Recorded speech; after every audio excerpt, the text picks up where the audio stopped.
여러분, 오늘은 추수감사주일입니다. 이 한 해 하나님께서 우리를 지켜주시고 돌보아 주신 것에 감사하는 날입니다. 우리 함께 큰 소리로 하나님 감사합니다. 한번 더 해볼까요? 하나님 감사합니다. 예, 오늘 하루 하나님께 감사하는 여러분의 음성과 그리고 여러분의 영혼의 울림이 있는 날이 되기를 바랍니다. 앞쪽에는 올 한 해의 우리들의 결실에 대해서 이렇게 상징적으로 과일과 열매들을 놓아두었습니다. 아름답죠? 여러분, 보이는지 보이시지 않는지는 모르지만 여러분 영혼의 결실도 이와 같으리라 믿습니다. 하나님께 감사하는 날이 되시기 바랍니다. 2024년 한 해를 마감하면서 이 한 해 동안 우리를 지켜주시고 인도해 주신 하나님의 은혜 너무너무 감사합니다. 지난 주일 설교에서도 말씀드렸듯이 우리가 영의 눈을 열어서 우리의 오늘이 있게 해주신 은혜, 곧 하나님의 큰 그림과 같은 은혜에 늘 감사하고 살았으면 좋겠습니다. 또한 우리 삶에 우리 눈으로 목도되었던 구체적인 은혜도 감사하며 살도록 합시다. 성도님들, 저와 여러분, 우리가 은혜를 은혜되게 해야 되겠죠. 우리가 은혜를 은혜되게 하는 것은 그러면 무엇일까요? 그것은 우리가 하나님의 은혜를 기억하고 또 우리가 하나님의 은혜에 감사하게 될 때, 그것이 바로 은혜를 은혜되게 하는 것입니다. 그런데 성도님들, 우리는 이 은혜 얼마나 기억하고 또 얼마나 감사하며 살아왔을까요? 기억해야 그래야 감사할 수 있는데 우리는 너무 빈번히도 이 은혜 잊어버리고 감사하지도 않고 살아왔던 것이 솔직한 고백이 될 것입니다. 복음 전도자 바울에게는 육체의 가시가 있었다고 합니다. 이 가시가 무엇인지 견해 주장은 많은데 대체로 두 가지로 수렴되지요.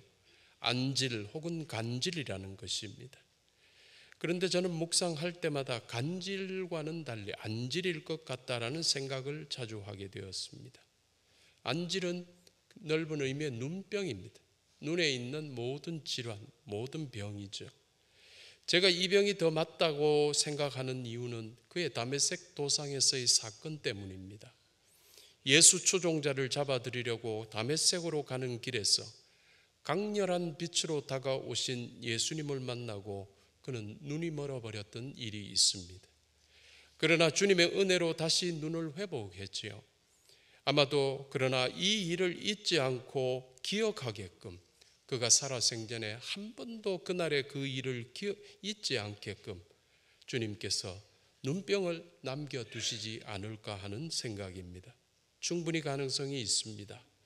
그래서 바울 연구자를 만났을 때도 이 부분에 대해서 제가 진솔하게 대화를 나누고 그도 저의 묵상에 동의를 해 주었습니다.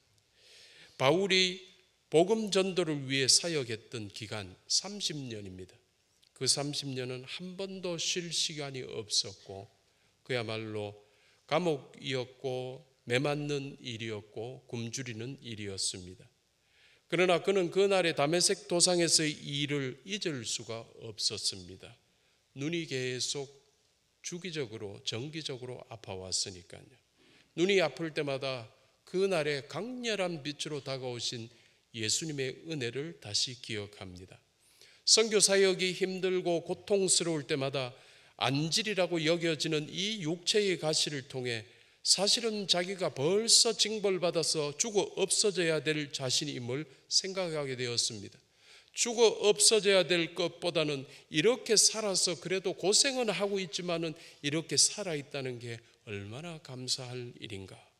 그래서 정말 힘들고 고통스러웠겠지만은 근본적인 감사를 잊지 않을 수 있었을 것입니다. 이렇듯 성도님들, 우리의 올 한 해 정말 좋은 일만 있었으면 좋았으려니만 꼭 그렇지만은 않고 좋은 일들, 나쁜 일들이 그야말로 골고루 섞여서 이렇게 있었음을 부인할 수 없을 겁니다. 인생이라는 것이 원래 그렇기 때문이죠. 그래서 인생은 가까이서 보면 비극이지만 멀리서 보면 다 희극이라고 한다는 것이죠. 구체적인 순간순간은 나쁜 일이 많았던 것 같지만은 전체적으로 따지고 보니까 그래도 좋은 일이 더 많았을 것이라는 겁니다. 우리도 그랬을 겁니다.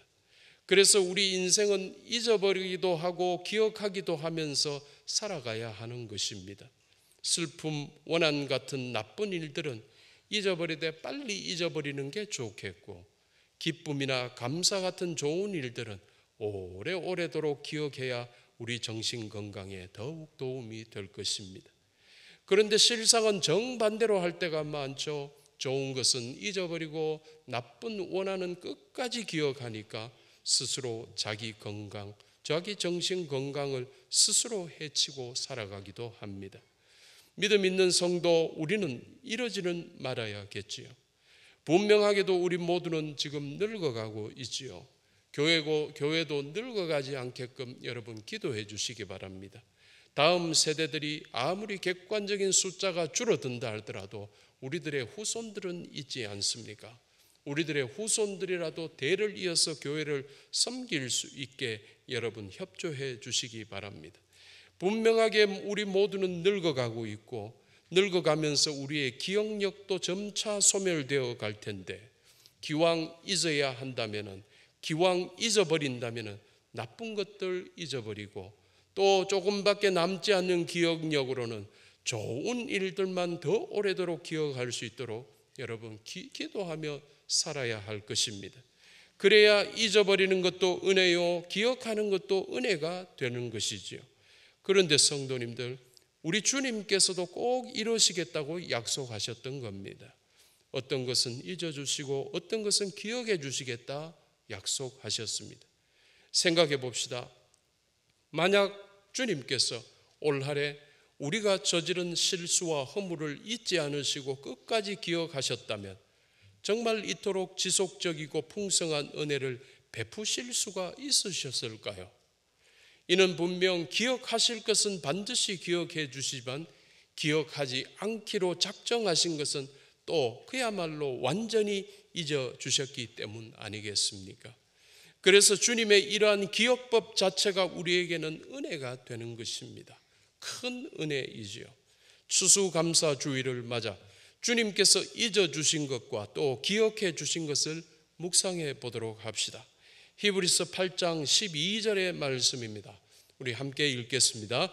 내가 그들의 불의를 긍휼히 여기고 그들의 죄를 다시 기억하지 아니하리라 하셨느니라. 불의를 긍휼히 여기고 죄를 기억하지 아니하신다고 하셨는데, 그것은 우리 주님께서 우리가 뜻하지 않게 저질렀을 수도 있는 불의한 일들을 탓하기보다는 오히려 불쌍히 여겨주셔서 그 죄를 묻지 아니하셨다는 뜻입니다. 우리의 불의와 우리의 죄를 잊어주신 은혜입니다. 그래서 올 한 해 우리가 예배 시간에 드렸던 참회의 기도를 통해, 또 각자 개인의 회개 기도를 통해 참회하고 회개하고 용서받은 죄들을 우리 주님께서는 더 이상 기억하지 않으셨음을 여러분 분명히 믿으시기 바랍니다. 성도님들, 주님의 여러 성품 중에서 특별히 두 가지 큰 축이 있다고 하는데 여러분 아시는지요? 바로 공의와 사랑입니다.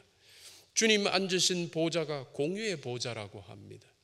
그런데 거기서 공의의 보좌에 앉으셔서 사랑의 방법으로 우주 만물에 섭리하고 계십니다. 그래서 이 공의의 특징이 자비롭다는 것이고 이 사랑의 특징이 공의롭다는 것입니다. 세상 어느 누가 흉내라도 낼 수 있겠습니까? 거룩하신 하나님, 전능하신 하나님의 특징이죠. 공의로운 사랑과 자비로운 공의의 하나님이십니다. 그래서 이 자비로운 공의의 하나님께서는 죄와 불의를 실로 가증히 여기시지만, 그러나 그 죄와 불의 앞에서 연약할 수밖에 없었던 우리 인생들의 속사정을 정말 불쌍히 여겨주셨다는 것입니다. 그래서 연약할 수밖에 없는 죄 많은 인생들을 한량없는 당신의 자비로 감싸 주시지요. 그리하여 우리의 올 한 해의 허물과 죄도 주님께서 이렇게 잊어주셨던 것입니다. 이는 저와 여러분, 우리를 계속해서 주님께서 사랑해 주시기 위해서였지요. 성도님들, 이 사랑, 이 한량없는 사랑, 이 놀라운 사랑을 여러분 생애에 풍성히 누르셨으면 좋겠습니다. 그런데 성도님들, 이러한 사랑에는 그냥 무조건이 아닙니다. 조건 아닌 조건이 있다고 할 수 있습니다. 신학적으로 우리 그리스도교 신학에는 무조건이 많이 등장을 합니다. 그러나 무조건이라고 무조건 되는 게 아닙니다. 우리 같은 죄인들은 모든 부분에서 무조건이 좋겠지만 거기에는 회개함이 필요합니다. 거룩한 것을 개에게 주지 않으시고 진주를 돼지 앞에 던지지 않으십니다. 사람들은 착각합니다. 주님께서 너무 좋으신 분이셔서 거룩한 것을 개에게도 주시고 진주를 돼지에게도 주시는 줄 알지만은 주님께서는 그러시지 않으십니다. 솔직히 이게 주님 앞에 죄인지 이게 주님께 불이익이 되는지도 모르는 연약한 우리 같은 성도에게는 계속 참아주신다고 하셨지, 의도적으로 거짓말을 하려는 사기꾼에게 속아주신다는 뜻은 아니었습니다. 그래서 엄격하게 말해서 사기꾼에게는 무조건적이지는 않습니다. 이는 성도된 우리에게도 그대로 적용이 됩니다. 회개한다고 눈물 콧물 다 흘려놓고 그 잘못을 버리지도 않는 가짜 회개 말고 진짜로 돌이키는 회개가 우리에게는 꼭 필요합니다. 이렇게 회개하고 돌이킨 자에게 완전한 용서와 구속의 은총을 베푸시는데 그것이 풍성하게 계속해서 베풀어 주신다는 사실입니다. 하나님 당신께서 용서하신 죄를 하나님 당신 스스로 잊어버리시려고 하십니다. 그래서 그 죄의 흔적을 완전히 소멸시켜 버리십니다. 이사야 43장 25절입니다. 함께 읽겠습니다. 나는 나를 위하여 내 허물을 도말하는 자니 내 죄를 기억하지 아니하리라. 여기서 도말이라는 말은 도료 따위로 발라서 가리는 것을 도말이라고 합니다. 다시 말해 그 흔적을, 그 좌치를, 그 자국을 완전히 지워버림을 의미합니다. 그러기에 분명히 죄를 지었음에도 불구하고 우리가 연약하여 어쩔 수 없이 죄를 지었음에도 불구하고 칭의, 즉 의롭다고 칭해질 수 있는 것이며 그리하여 이 죄인이 의인, 즉 의롭다고 인정받게 되는 은혜였습니다. 이 얼마나 큰 은혜요, 이 얼마나 한량없는 은혜인지요. 올 한 해를 베푸신 이 은혜에 여러분들 감사하시기 바랍니다.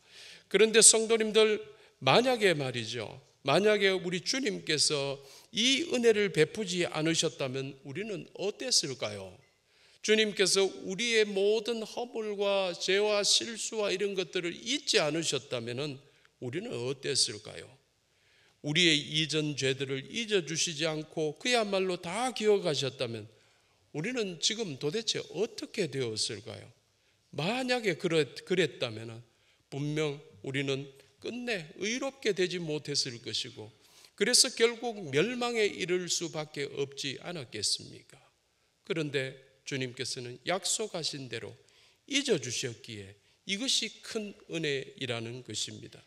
그래서 우리는 그냥 감사할 수밖에 없습니다. 이 은혜를 항상 기억하면서 여러분의 평생 남은 여생 주님께 감사하며 이 은혜에 감사하며 사셨으면 합니다. 감사 때문에 항상 기뻐하며 더욱 의의 생활에 힘쓰시게 되기를 주님의 이름으로 축원합니다. 히브리서 8장 10절 말씀 우리 함께 읽겠습니다. 또 주께서 이르시되 그날 후에 내가 이스라엘 집과 맺을 언약은 이것이니 내 법을 그들의 생각에 두고 그들의 마음에 이것을 기록하리라. 나는 그들에게 하나님이 되고 그들은 내게 백성이 되리라. 하나님 당신께서 우리의 하나님이 되어 주셔서 우리를 당신의 백성으로 지켜주시겠다는 약속을 이렇게 약속하시고 우리의 생각과 우리의 마음에 이 약속을 새겨두시겠다고 하셨습니다. 새겨두시겠다. 뭔가 나도 영원토록 기억할 테니 너희들도 영원토록 기억하라는 말씀입니다. 이처럼 잊어주신 은혜가 있었는가 하면 또 영원토록 기억해 주신 은혜가 있었다는 사실입니다. 그렇다면 주님께서 기억해 주신 이 은혜는 무엇일까요? 그것은 우리의 연약함을 기억해 주신 은혜라고 할 수 있습니다. 우리가 연약함을 항상 기억해 주셨기에 우리의 이 연약함을 항상 도우시고 위로해 주셨습니다. 물론 믿음이 없으면 이렇게 말할 수도 있겠죠. 지극히 높으신 신께서 지극히 낮은 인간의 연약함을 알기나 하실까 하고 말이죠. 그러나 우리는 믿고 알고 있습니다. 창조주이신 우리 주님께서 친히 우리 몸을 입으시고 우리 땅에 오셨던 이유이기도 합니다. 그것은 바로 우리 연약함을 창조주께서 친히 경험해 보시기 위함이었습니다. 왜 이토록 주님께서 이 경험을 하시려고 하셨을까? 우리의 연약함을 하나도 흘려버리지 않고 그야말로 정확하게 구체적으로 다 알고 이해해 주시기 위함이셨다는 사실이지요. 히브리서 4장 15절의 말씀을 함께 읽겠습니다. 우리에게 있는 대제사장은 우리의 연약함을 동정하지 못하실 이가 아니요 모든 일에 우리와 똑같이 시험을 받으신 이로되 죄는 없으시니라.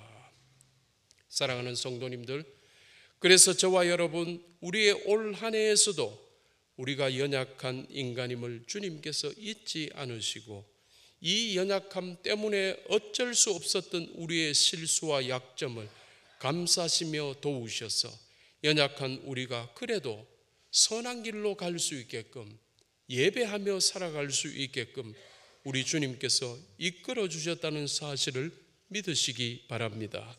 그래서 이 은혜에 감사하는 것입니다. 이와 동시에 우리가 비록 연약했더라도 감당해낼 수 있을 정도의 시험만을 허락하셨다고 합니다. 우리 삶에는 나쁜 일이라고 할 수 있는 시험들도 많았을 거지만은 우리는 그 시험들이 나를 완전히 덮어버리고 나를 멸망시킬 것 같이 여겼지만은 우리 주님께서 그 시험의 정도를 다 체처하시고 주셨다는 겁니다. 내가 감당해낼 수 있을 만큼입니다. 시험을 주신 여기에도 주님의 은혜가 숨어 있었습니다. 성경은 이 은혜를 이렇게 증거합니다. 이 은혜의 그 모든 과정을 저희가 세 절로 한번 묶어 보았습니다. 여러분 스크린을 한번 봐주시기 바랍니다. 사람이 감당할 시험 밖에는 너희가 당한 것이 없나니 오직 하나님은 미쁘사 너희가 감당하지 못할 시험 당함을 허락하지 아니하시고 시험 당할 즈음에 또한 피할 길을 내사 너희로 능히 감당하게 하시느니라. 내 형제들아 너희가 여러 가지 시험을 당하거든 온전히 기쁘게 여기라. 이는 너희 믿음의 시련이 인내를 만들어내는 줄 너희가 알미라. 인내를 온전히 이루라. 이는 너희로 온전하고 구비하여 조금도 부족함이 없게 하려 함이라. 그러므로 우리는 긍휼하심을 받고 때를 따라 돕는 은혜를 얻기 위하여 은혜의 보좌 앞에 담대히 나아갈 것이니라 했습니다. 이 은혜의 법칙이 우리에게 있었습니다. 결국 연약한 우리를 보다 성숙하고 보다 믿음 좋은 사람들로 성장시키기를 원하셨습니다. 우리가 보다 성숙해지고 우리가 보다 믿음이 좋아지면서 드디어 우리가 영의 눈을 뜨게 됩니다. 우리가 영의 눈을 뜨고 우리의 삶을 올 한 해 우리 인생을 돌아보니 그 은혜가 정말 충만하게 쌓여 있었던 한 해였음을 보게 하셨다라는 것입니다. 이제 우리 영의 눈에는 그야말로 때를 따라 도우신 은혜가 너무나 뚜렷하게 풍성하게 보이게 되었습니다. 그래서 분명 우리가 연약하게 시작했는데도 놀랍게도 우리가 담대한 믿음의 삶을 살게 하셨던 것입니다. 이 얼마나 놀라운 은혜입니까? 이것이야말로 감사할 일 아니겠습니까? 솔직히 이런 주님을 놔두고 우리가 무엇을 의지하겠습니까? 우리가 누구를 의지하겠습니까? 부족한 종 저에게도 지난 세월에 베풀어 주신 은혜가 참 컸습니다. 저는 설교를 준비하며 지난 1년을 되돌아보았습니다. 그런데 그 1년을 되돌아보면서 오히려 지난 10년을 돌아보게 하셨습니다. 10년 전에 부족한 저를 대구 영락교회로 목회하게끔 보내주셨기에 사랑하는 대구에서 많은 돕는 성도들과 함께 여기까지 오게 하신 은혜가 너무 감사하게 다가왔습니다. 지난 시절 물론 역경도 있었음을 부인할 수는 없지만 그래도 다 지나가게 하시고 전 세계에 덮친 코로나19의 위기 가운데서도 우리 교회에 건재할 수 있게 하셨고 또 비전을 가지고 미래로 나아가게 하심이 너무너무 감사했습니다. 주님 감사합니다. 이 좋은 교회에서 이 좋은 성도들을 만나 목회할 수 있게 하심에 너무 감사하는 마음이 들었습니다. 또 참 부족했지만은 안식할 수 있게끔 안식년을 허락해 주신 하나님, 그리고 그 일을 담당한 당회에도 감사를 드립니다. 내년 1월, 2월, 3월을 안식하고 오겠습니다. 돌아와서 더욱 열심히 목회하게 여러분 기도 부탁드립니다. 전반기 10년과는 다른 10년을 한번 계획하고 기도해 볼 참입니다. 모든 것이 은혜였고 모든 것에 감사할 일이었습니다. 사랑하는 성도 여러분, 오늘 추수감사주일을 맞아 주님의 이 은혜를 다시 기억하고 지금까지도 열심히 해 오셨겠지만 이보다 더욱 신뢰하고 더욱 잘 믿으려는 결단이 있었으면 좋겠습니다. 이제부터는 연약하다는 핑계로 스스로 실망하지도 마시고요. 또 이제부터는 연약하다는 핑계로 주님 사명 회피하지도 마시기 바랍니다.